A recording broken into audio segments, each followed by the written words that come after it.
The story you are about to hear is arguably the most famous and frightening. The Curse of Lafayette. Is it a witch or is it a gypsy? This is a true story. Although many are convinced it's a witch, I believe that title would suffice for whomever experienced her wrath. Perhaps that is the answer to the confusion over witch or gypsy. There are many documented accounts of the story that you are about to hear. This tale would become part of Oregon history and be included in a book titled The Necktie Parties. These necktie parties were legal executions that were carried out between 1851 and 1905. On April 9, 1887, at 11 a.m., the sharp crack of the gavel disrupted the collective gasp that resounded throughout the courthouse. The commotion did not relate to the sentence of death by hanging, but instead the last statement of the judge, "And may God have mercy on your soul." All watching felt Richard Marple should not be given any opportunity to save his soul because his crimes were too heinous.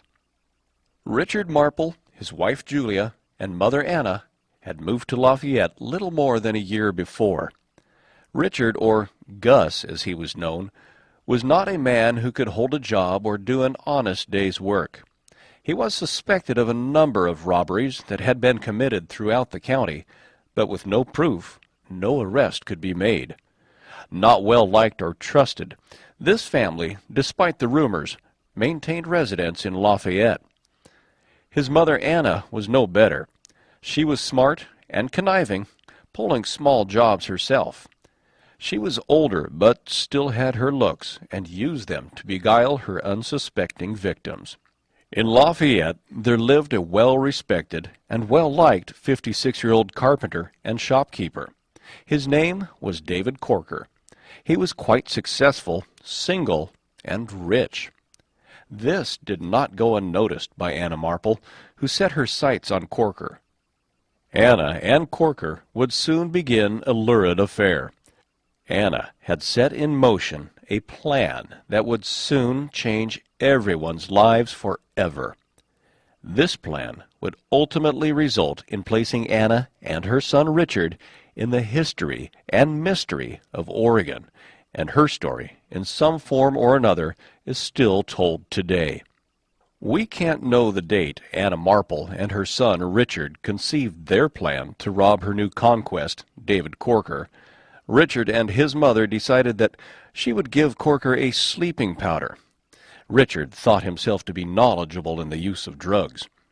His mother would put the sleeping drug in Corker's drink. When it took effect, Richard would enter the store through the back door. Simple.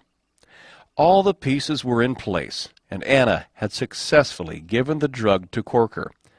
After waiting for the drug to take effect, Anna would get him to the bedroom. Marple tried to enter the back door, but his mother had forgotten to unlock it. He then went to a side window and found it open, and entered into the store. All this noise started to rouse Corker. Corker had heard Richard come in. The drug was already wearing off. Anna then realized that she would be the prime suspect for the robbery. At this point, Richard suggested they kill Corker and burn the building. Anna quickly found an axe and struck Corker on the forehead with a glancing blow which only seemed to wake him. Corker is now alert. Richard grabbed the axe from his mother and started hacking away at Corker, knocking him to the bed. Corker laid in an awkward position for left-handed Richard. It was hard to get in a good blow. It took many strikes to finish the job. Blood splattered everywhere. Richard finally got in a killing blow. Gruesomely chopped about the face and head, Corker would die slowly. The Marples didn't set the building on fire, but instead arranged the body to look as if it was some kind of ritualistic killing, possibly by someone in the Masonic order. They got away with $203. Strange noises had been heard by two teenagers passing by. The boys ran for the sheriff. Richard and his mother quickly crawled out the side window to escape. Anna and Richard didn't think about the amount of blood in the room. Richard walked through it as he left the scene. They had planned to leave that night, but decided to stay another day to throw off suspicion. A crowd gathered outside Corker's store to see what had happened. Among them, Richard Marple, joining the curious and horrified crowd as a diversion. Anna and Richard would be arrested that next day. The sheriff had followed bloody footprints that he had found. They led straight to the Marple house. There he also discovered a bloody coat. Marple explained that the blood was from a hog's head he was bringing home to feed his family. Of course, he couldn't produce the hog's head, and no one would believe his story. Anna Marple was released after several weeks from the Yamhill County Jail, where she and her son were being held together. They didn't have enough evidence to keep her. Marple was cocky and denied any involvement. Marple would then say he was framed by the detective, who Marple claimed took his coat to Corker's and dipped it in his blood. He would claim to be innocent to the very end. Marple awaited his trial. The judge trying his case was Judge Reuben Boise, a judge well respected by the bar and the public for the painstaking way in which he considered each case. He would spend hours of contemplation and research in and out of the courtroom. He'd earned a reputation as a patient and meticulous judge, displaying intelligence and legal insight.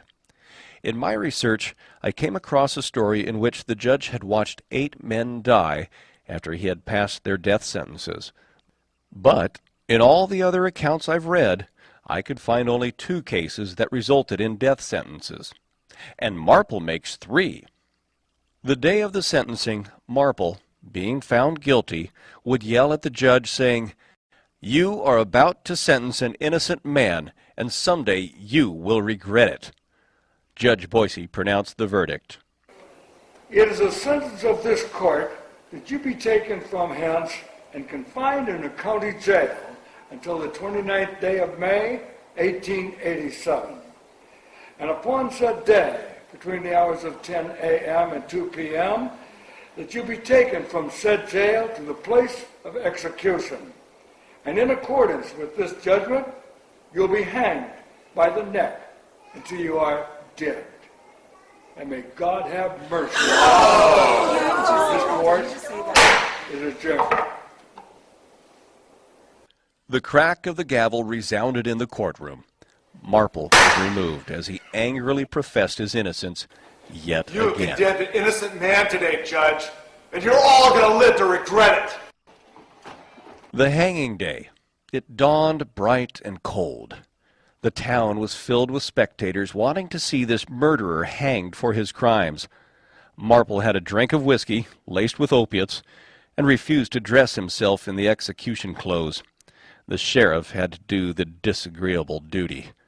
Marple commented that these were the nicest clothes he had worn in 10 years.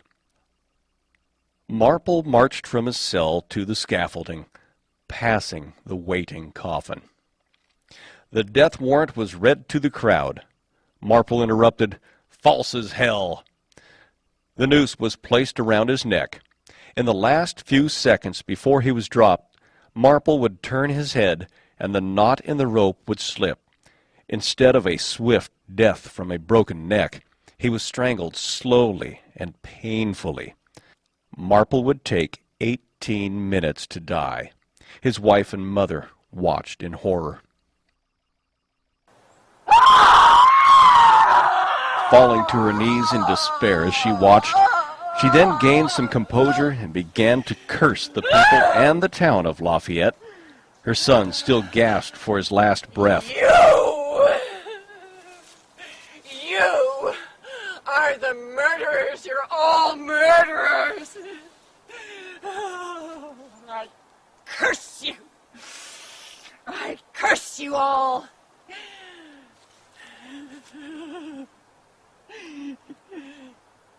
This town will burn 3 times.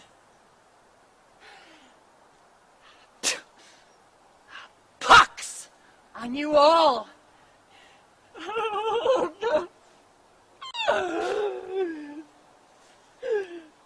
This town. Anna Marple struck fear into the hearts of all those who watched this hanging and the curse that she spat out. No one would be able to forget the events of that day.